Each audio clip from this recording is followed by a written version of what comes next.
Welcome to the Mental Breakdown. I'm Dr. Berney and today's podcast, it's going to be about fear. But first, just a little bit of housekeeping. As I always mention, the Handbook for Raising an Emotionally Healthy Child, Part 1, Behavior Management, is available on Amazon Kindle. I encourage you to get out and check that book out.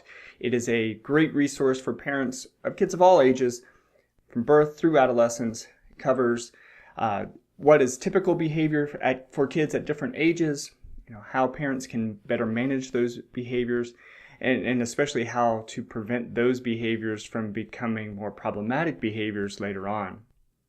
The Elimination Diet Manual is also available on Amazon Kindle, another great resource to look at how your diet may be affecting your physical and mental health.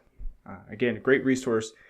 Just 38 days is all it takes to look at your diet to see if anything that you're consuming on a regular basis may be contributing to some of those difficulties. Finally, the Parenting Your ADHD Child course is available and up and running on PaediaLLC.com. That's PaediaLLC.com. Click on courses and you'll be able to find the course there, the Parenting Your ADHD Child. It's a great resource. Great, not just because I made it. I think it's a great resource because it covers all of the things that I typically talk to parents about in therapy, in our sessions. But it's presented in both videos and just the audio is there if you choose not to watch the video, which is just fine. But there's videos of me presenting some of the information, but also just the audio. There's an outline for each lecture, as well as some worksheets and other resources that you will have available to you as you're working through the course. 21 lessons. Again, it covers everything that I typically work with patients and families on to help them understand what ADHD is, our typical treatment modalities and the way that we manage them. But of course, the emphasis is really on more than half of the lectures are really on things that parents can and should consider to help structure the home and make it a little bit more consistent in what we need it to be for that child with ADHD. And not just ADHD, but really any behavioral issues or any other conditions like that. So check it out. You can, when you go there, you can see the whole outline. You can see what each lesson covers, what's included in each lesson. Again, hopefully you will find it to be a great resource. And it covers everything, like I said, that we typically do in session, in treatment. So, and all for the cost of one therapy session. So hopefully you will find it helpful and effective. All right. Well, I think that's all the announcements for now.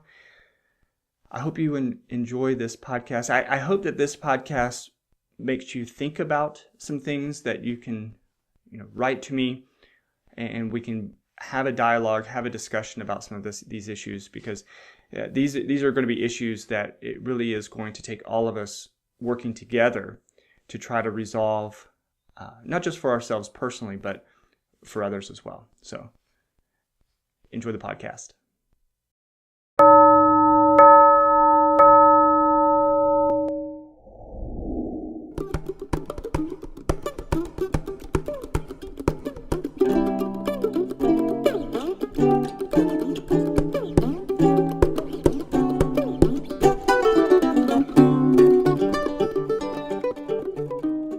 Fear is the path to the dark side.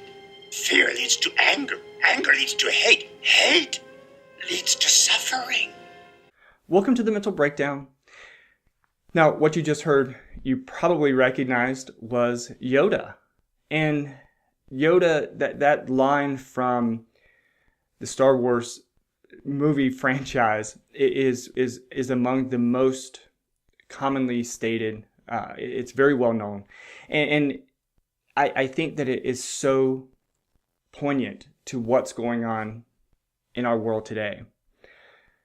Last week on July 28th, I had the opportunity to sit on a community forum called Cops in Community.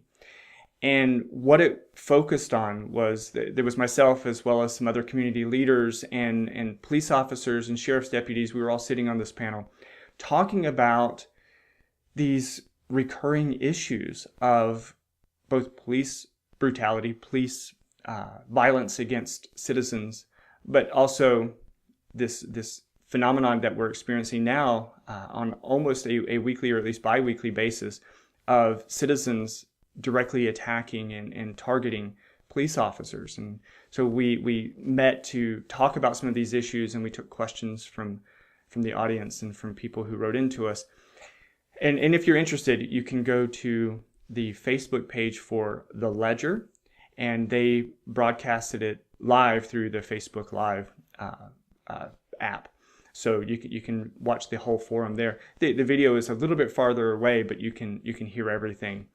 There wasn't a lot to see. We were sitting at tables and talking, but you can certainly hear everything.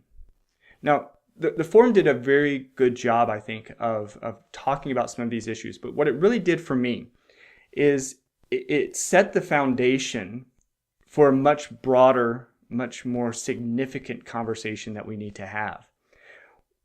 While we are certainly experiencing these real specific issues in our country right now, I think that the underlying problem, the underlying issue is fear. We are living in a world right now where we are constantly bombarded with quote unquote evidence, with suggestions, with encouragement to be afraid. We are constantly told that we're in danger, that there are those out there attempting to harm us, that this person or that group of people, their primary focus in life is to hurt you, financially, physically, emotionally. In some way, there are, depending on the station, the TV channel that you watch, depending on what you listen to, there are numbers of people out there whose sole purpose in life is to harm you. And as we become more and more exposed to this, I think that the fear continues to grow. We've never seen the amount of stress-related disorders, the amount of anxiety that we do today. It just hasn't been present at this level as far as I have ever seen in the years that I've worked in the mental health field in the past 20 years. I've never seen it at this level. And I think that in large part, it's because of this fear-mongering from every aspect of life. And so one of the things I'm going to talk about is just kind of mention some of these specific areas. As I was putting this podcast together or thinking about this podcast, I was really having a hard time because there's so many directions that I would like to go with it. And this is one of those podcasts that's difficult to do alone because this is a dialogue. We need a dialogue. We need to be talking about what is going on, what is happening in the world, and that's a discussion. It's best with a discussion, and instead of I'm sitting here alone talking to a camera, and I'm certain there's going to be times, which there already have been times during this podcast, where I'm just looking for the words because it's such an issue that and the problem is that there's not a specific answer. There's not a specific remedy. But we'll get to that in just a few minutes. But let's talk about some of the ways in which the fear, this imposed fear or this encouraged fear is affecting us. First off, we are told, encouraged to feel fearful for our health every day. Whether it's, the Zika virus now, or it was the Ebola virus from 2014 or so, or even remember the flu virus, the swine flu virus, the H1N1 from 2009. We are constantly told that, oh my gosh, this is the next virus that's going to be the beginning of the apocalypse. This is what's going to kill, so many people in the world. And, while it's, it's scary, it's devastating, and it is affecting some people, I'm not discounting that in any way. But I have never met anyone with who ever had Ebola. I've never met anyone who has had the Zika virus. I think I've met maybe 2 or 3 people who had H1N1. And of course, those who had H1N1 survived. That's how I ended up meeting them. But we are told that, this is it. This is it. And it comes from the news media. It comes from, they do a very good job of using graphics and audio and pictures and all this stuff to impose that fear that, look, here's the mosquito that could give you the Zika virus. Well, we all know what mosquitoes are. We've all been bitten by mosquitoes, especially those of us who live here in Florida. And so it just imposes that fear of, well, I'm not going to go outside in the evening because there's mosquitoes out there, and those mosquitoes could have the Zika virus, and they could give me the Zika virus. The likelihood, the probability is almost zero. Almost zero. But yet, we are reminded most nights that that's a realistic possibility. And we will continue to be reminded of that until the next big thing, until there's another issue that's going to gain and garner the attention of the news media, that they're going to latch onto, and then it will be that is constantly thrown and used as a source of fear and anxiety. So our health is one thing. Again, whether it's these viruses or it's our physical health. I mean, how many news programs, segments have you seen on physical health? The risk of diabetes and how it's going to destroy our culture, our world, and all these people are dying.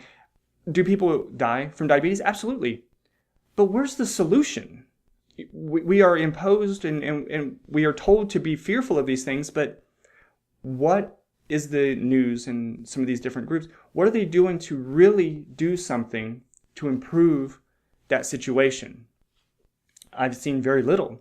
And in fact, if we really look and think about it, there has been no change. If anything, it's getting worse. There are more cases of obesity. There's more cases of diabetes and heart disease. It continues to be at the top of the list for causes of fatalities and deaths in the United States.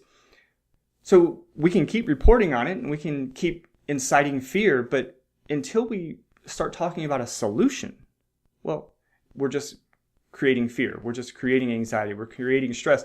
The same anxiety and fear and depression and stress that's going to contribute to more obesity and more health-related issues.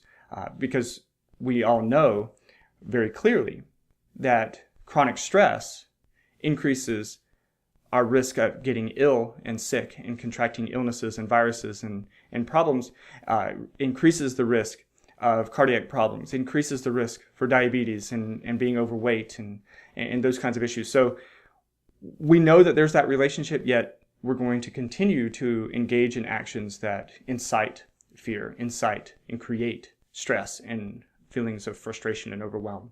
So it doesn't make sense, but again, there is frequent reminders about why we are at risk for health-related issues, and to the point of death.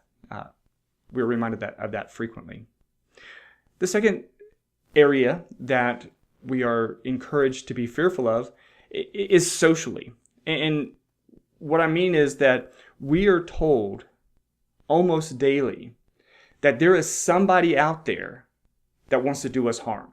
That there are people, perhaps even living in your neighborhood, who want to do you harm. Does that happen? Sure. There are situations where it's like that. But for the most part, for most of us, is that the case? No. There are people who are out there who are dangerous, sure. But there have always been people out there who are dangerous. There have always been people out there who will do harm to people in certain situations. But does that mean that because I saw a video of a police officer shooting an unarmed civilian, does that mean that every police officer that I meet is going to do that? No. Because I saw a young African American male do harm to somebody or commit a crime in some way, does that mean that every young African American male is going to do that? Of course not. But yet, when we are repeatedly exposed to those stimuli, when that 30-second clip is played over and over and over and over and over again, when we are constantly exposed to it, that becomes our reality. That becomes what we see as, well, that must be the way that it is. And we have to be very aware of that. We have to be cautious of that, because there's no truth behind that. You know, we hear so often, some tragedy happens, and the first thing that we want to do, especially if it's somebody of Middle Eastern descent, we immediately want to connect it to ISIS. Well, okay, ISIS is a major issue that needs to be addressed. But is ISIS something that you, Joe the plumber, to herald back to a number of years ago, is it something that you need to worry about? Probably not. And even if it was, what are we going to do about it? What am I, living in Central Florida, in a small town in Central Florida, what am I going to do about it? Is it something that I need to stress and worry and be overwhelmed by? Something that I need to be consumed by? There's nothing I can do about it. I'm not going to Afghanistan or anywhere in the Middle East to do anything. I'm not doing any research, or I'm not monitoring anybody to know what their motives are, what they're going to do. So why should I allow myself to be overwhelmed and stressed and anxious about that? Despite the fact that the news media and sometimes politicians tell me that I need to be worried about it on almost a daily basis. It doesn't make sense, and it certainly doesn't have a resolution. It doesn't have, that kind of worry serves no purpose. It doesn't have a direct outcome. Sure, you could worry about running out of gas, but that's something that you can remedy. That's something that you can address. You can get gas. Being worried that ISIS is going to attack, well, there's nothing I can do about it. There's no strategy. There's nothing that I can do to prepare for that, because that's unpredictable.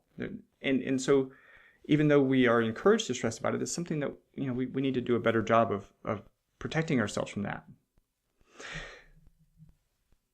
Now, the third area is, and this is a challenging one. I'm gonna stay on the periphery for this one.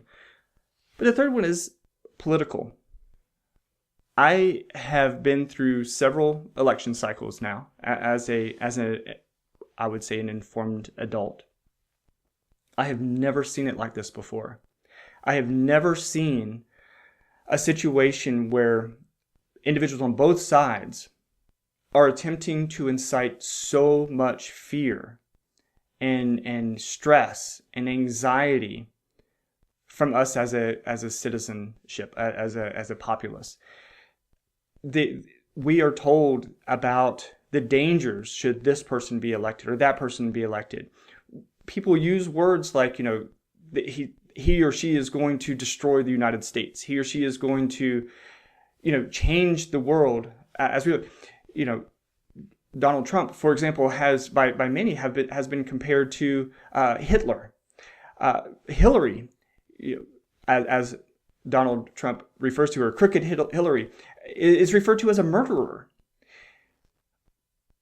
Yet, we have these feelings and emotions about it, and we're creating the fear that we are experiencing, the fear that we allow ourselves to experience, is going to do nothing but cause us problems. It's going to do nothing but cause us harm.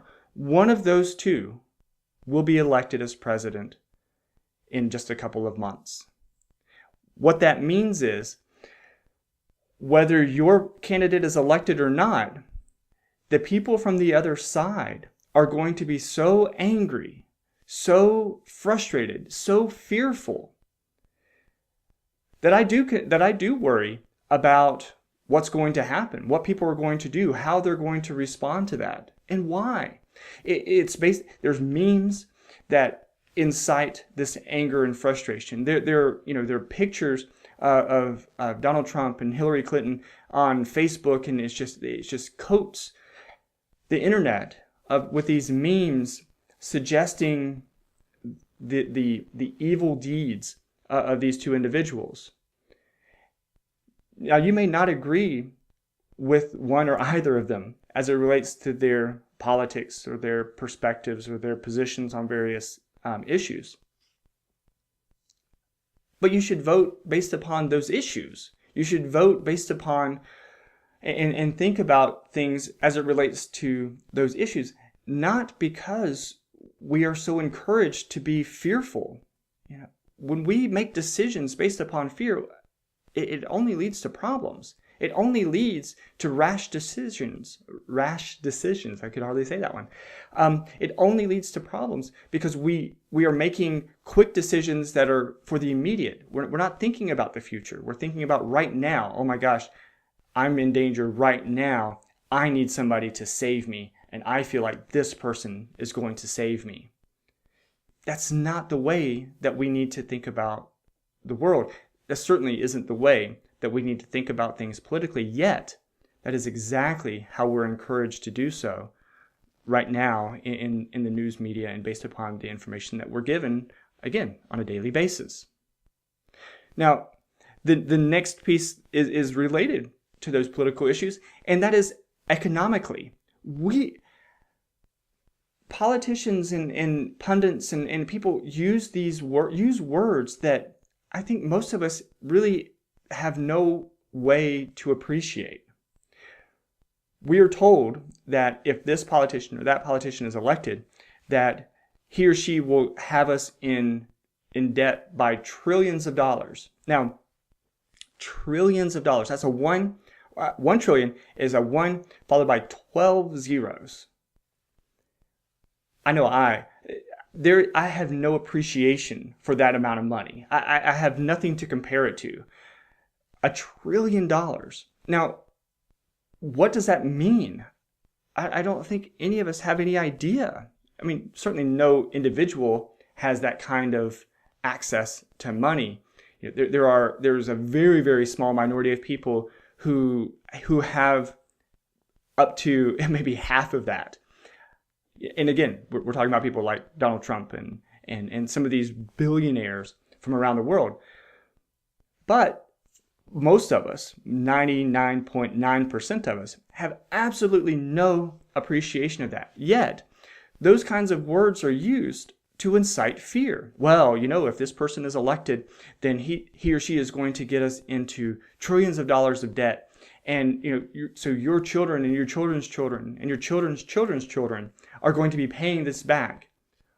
Well, okay, so some of that may be true, but when it comes to these kinds of things, when it comes to these kinds of topics, we certainly have been in similar situations before. Maybe not to the tune of trillions of dollars. Again, whatever that word means, it's so difficult to conceptualize it.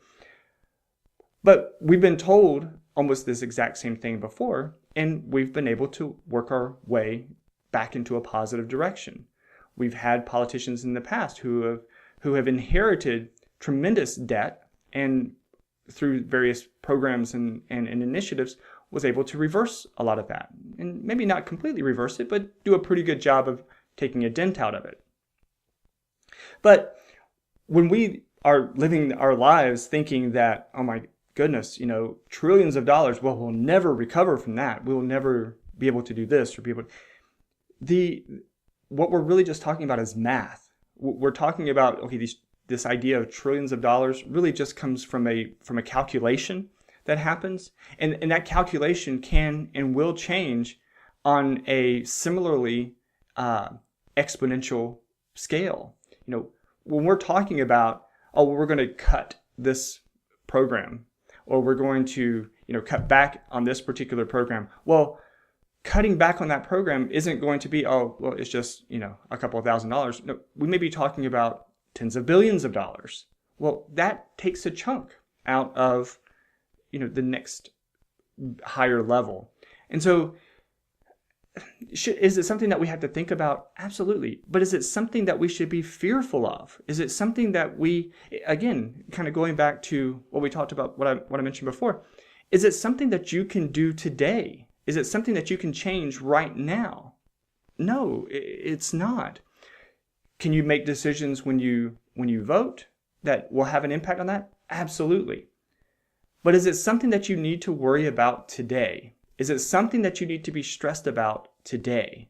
And if it's not, set it aside and focus on the things that you need to focus on, like going to work and earning enough to take care of your family. Don't worry about on a day-to-day basis. Don't worry about and become overwhelmed by this stuff that we have no control over. Now, the last issue, and again, we kind of went through some steps because this one is related to the economics, and that is education. My word, we are constantly comparing ourselves, our children, our country to others. We have these international test comparisons that we do, and the reality is we have no idea what that means. We have no idea what it means to say this country performs much better than this country on this particular test. Well, that country has a different set of values and perspectives and goals as it relates to education than this country. They're different, but yet we're saying that, hey, you know what, let's use the same metric for these two countries and let's see how close they are. Well, they're not going to be the same. There's this wonderful cartoon that I've seen a number of times, and someone's sitting at a table and there's all these animals sitting in front of them, and it's I believe, if I remember it right, there's a group of monkeys sitting behind the table, and they said, okay, well, the final exam, this is for passing the test, passing the class. You just need to climb the tree. Well, there's an elephant and a rhino and a giraffe and all these other, and there's one monkey. And the monkey's of course excited.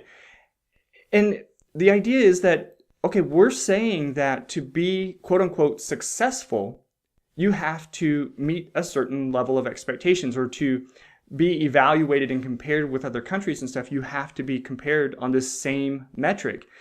But that metric is not necessarily representative of one's particular skills or attributes. Here in the United States, we work to educate all children. Other countries don't do that. Other countries simply don't have that same mission with education. And therefore, what happens is we are trying to educate a much more diverse population than most other countries or many other countries. And so are we going to perform more poorly? Absolutely. If we were only educating the top 10% of our population, well, our scores would be amazing. Our scores would be tremendous. But we're trying to educate 100% of our population. Well, that creates more difficulty. That creates more issues. And what we're doing, though, and how this is related to fear, is that we are constantly told that we're not meeting the mark. We're not doing as well as we should be doing. Our children are at risk for having no future because people from other countries are going to come over and they're going to take our jobs. They're going to take these opportunities that our kids should have. And, if we don't do a better job, then, well, that's it. Our kids are doomed. They're done for because they're just not going to be able to keep up with these other countries. Well, again, the fear of that is confusing. It doesn't make sense. I often say this because I think it's very true, and this relates to all of these issues, but I'm going to use education as a specific example. When we expose ourselves to so much news media, that tells us all these things that we need to be afraid of. We begin to believe, certainly, that we do in fact need to be afraid, but we also tend to believe what the information is telling us, and we start to see the world that way. We start to see, well, you know what? Our education system is pretty bad. You know what? I graduated 10 years ago, and I don't really remember how to do algebra. My teachers must have done a really poor job. Well, you haven't used algebra in 10 years, so you're not going to remember algebra. You haven't used chemistry or or stoichiometry in 20 years. Of course you're not going to remember how to use stoichiometry or to be able to help your kids with their chemistry homework so that they can understand how to balance chemical equations. But it's because you haven't practiced it. It's not because you had a bad teacher. So when we think about some of these issues, we need to step back and realize that the more that we expose ourselves to these things, the more we're going to believe it. The more we're going to say, well, you know what? It seems pretty true to me. It seems like they know what they're talking about. Again, they use these graphics and audio and this really strong attention-getting stuff in news media to really get you emotionally invested in what's happening. And really their only goal is to keep you through the commercials so that you'll come back and watch on the other side, because that 2-minute commercial break is getting them hundreds of thousands of dollars in advertising. I mean, that's their goal. You know, when you have these 24-hour news channels and agencies, their goal is to sell time for advertisers. That's their purpose. And so whether you're listening to someone like Nancy Grace or Cooper, Anderson Cooper, or any of these other people, their goal is to keep you engaged so that you keep watching. And even if you just watch it a little bit and you notice as one program is ending, they have a spectacular way of transitioning to the next program to keep you watching, to keep you there. It's almost as though one show doesn't end for the other show. It's like it's a continuation. Well, this person is just taking over where I started. Now, they may be talking about a completely different topic, but they do it in such a way that it's just sort of a seamless one program that just keeps going, that keeps you engaged, it keeps you watching. And the more you watch, the more they can sell advertisers and the more money they are able to make. Let's not delude ourselves to believe that, Fox News or MSNBC is really there just to give us information. I mean, there's no need for a 24-hour program just to give us information, especially with the internet. I mean, if there's something going on and something you want to know about, you can read about it online just as fast, if not faster, than some 24-hour news program. But yet, we allow ourselves to be exposed to that stuff in such a way that it just fosters and fuels and breeds all this fear and anxiety. So I know that this podcast has kind of meandered around and kind of gone to different places, but what we need to realize is, are there problems? Absolutely. Are there issues that need to be addressed? Absolutely. Nobody's saying that there's not. But recognizing that there is a problem and then working to find a solution is so different than saying that this is the problem and sort of leaving it out there for you to determine, to figure out, okay, well, that's just what's going to happen. But if you tune in next week, we're going to tell you how to fix the problem. Well, that is a sales pitch. That is that is not helping people. That's selling time. That's selling advertising and things like that. If I really wanted to tell you how to protect your family from the next big thing that's going to happen to them, well, I'm going to go ahead and tell you what it is. I'm not going to tease it and say, well, if you want to know about that, tune in next Monday, because we have a whole segment that we're going to spend on it. And then, of course, you watch the next Monday, and it's a 4 or 5 minute piece on something that will probably never happen to you or a loved one a loved one of yours or somebody you know. I'm not angry with the news media for this. People have to make money. They have to do what they do. And in some ways it's entertaining. But what I'm encouraging you to do is to think about that, to consider what is happening, to consider what you're being exposed to. Because I think there's two solutions to this issue.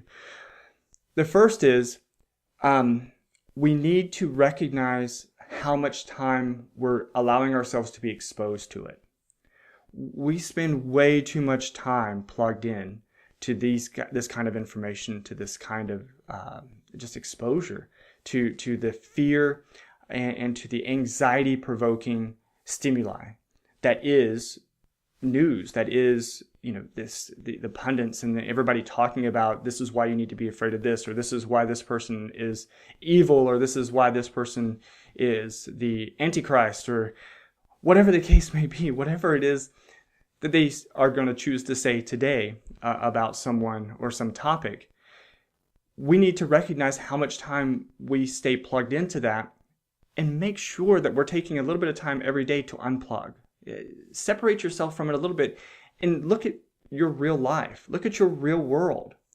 Your real world is made up of people who are living life just like you, of your kids, of your loved ones, of your friends, of people who just want to be happy. They just want to live life and be happy and to do the best that they can do and to enjoy the things that they enjoy. That's what life is.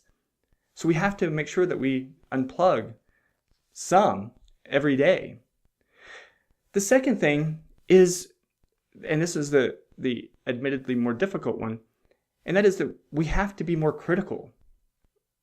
Just because the news says something doesn't mean that it's correct. As I was using education as an example a few minutes ago, they're going to tell us repeatedly how poor our education system is, yet people from other countries, do everything they can to try to come to the United States for college and for our colleges and universities. Well, if our education system is so poor, why are they trying to come to the United States to go to any school that they can go to here?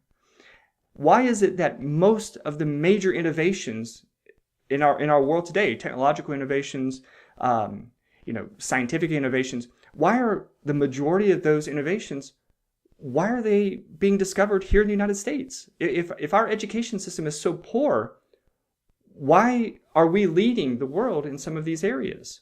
Well, I think it's because we're using this fear, we're using improper metrics to evaluate things, whether it's education or economics or whatever.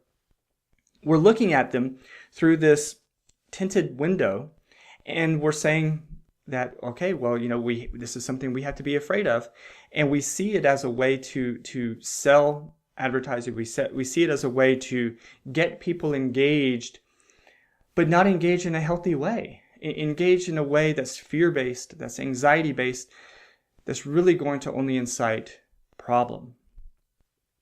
I'm very concerned about what's going to happen over the next couple of months with our election and with things that are going on, just because things are so divisive. There's so much anger. There's so much, as Yoda said, there's so much fear and anger and hatred and suffering that's happening right now because we are so consumed with what we're told and what we're told to believe that we're not really looking at the world the way that we should be. We're not thinking about things the way that we should be. I encourage you, I want you as best you can to unplug some. Think about your mental health a little bit. Think about what you're exposing yourself to. I'm not telling you how to vote, how to believe, or anything like that. That's your personal decision. But make those decisions based upon rational ideas, rational thoughts. Don't do it based upon fear. When we live our life out of fear, again, as I said earlier, we end up making decisions that are impulsive, that are temporary, that are only solutions for right now. They're not long-term solutions. They're not anything that's going to get us where we ultimately hope to be. It's going to be they will instead be decisions that are for right now, that make us feel better right now, but are going to potentially cause us problems later. Fear is a deadly, deadly adversary. And the more that we allow it in, the more that we allow fear and stress and those kinds of things to enter our life and to influence what we think and feel and all, the more problems we're going to have. Not just mental health, but physical health, social health, emotional health. It's going to affect every part of our life. And so now it's starting to sound like I'm trying to create the fear of being fearful. And I'm not trying to do that. I'm trying to help you understand that we all have the ability to control some of these things that we're exposed to. We have the ability to control the access that these outlets have on our lives. And when we can take and exercise that control and limit what we're exposed to, well, that's going to lead to much better outcome for us, and it's going to make things much better for us, not just temporarily or not just immediately, but in the long term as well. So I don't know. This was it feels like this podcast went for a very long time. I have no idea how long it lasted, but these are discussions I think that we need to have. I think these are discussions that we need to be talking about in a civil, non-confrontational way. I don't think that anybody who has perspectives on either side of any of these issues is necessarily all right or all wrong. I think that there are aspects of truth on both sides, just as I think that there's aspects of false on both sides. But we need to take the time to talk about it, and we need to take the time to to protect ourselves from the dangers of fear and the dangers of the stress that these issues impose. So unplug a little bit, think critically, talk to others about it in a healthy way. Talk to them about it. And I think that you'll find that some of that anxiety and stress will be relieved. So, all right. Well, I hope that this gave you some things to think about. Write to me on Facebook, Twitter. All the links are in the show notes. I would love to have you write a review or rate rate the podcast on iTunes, just again so it increases others' awareness and lets other people know that we're here talking about these things, because this is really something that we all need to be talking about. So, all right, until next time, don't let fear in. Stay happy, stay healthy, and forget to be afraid.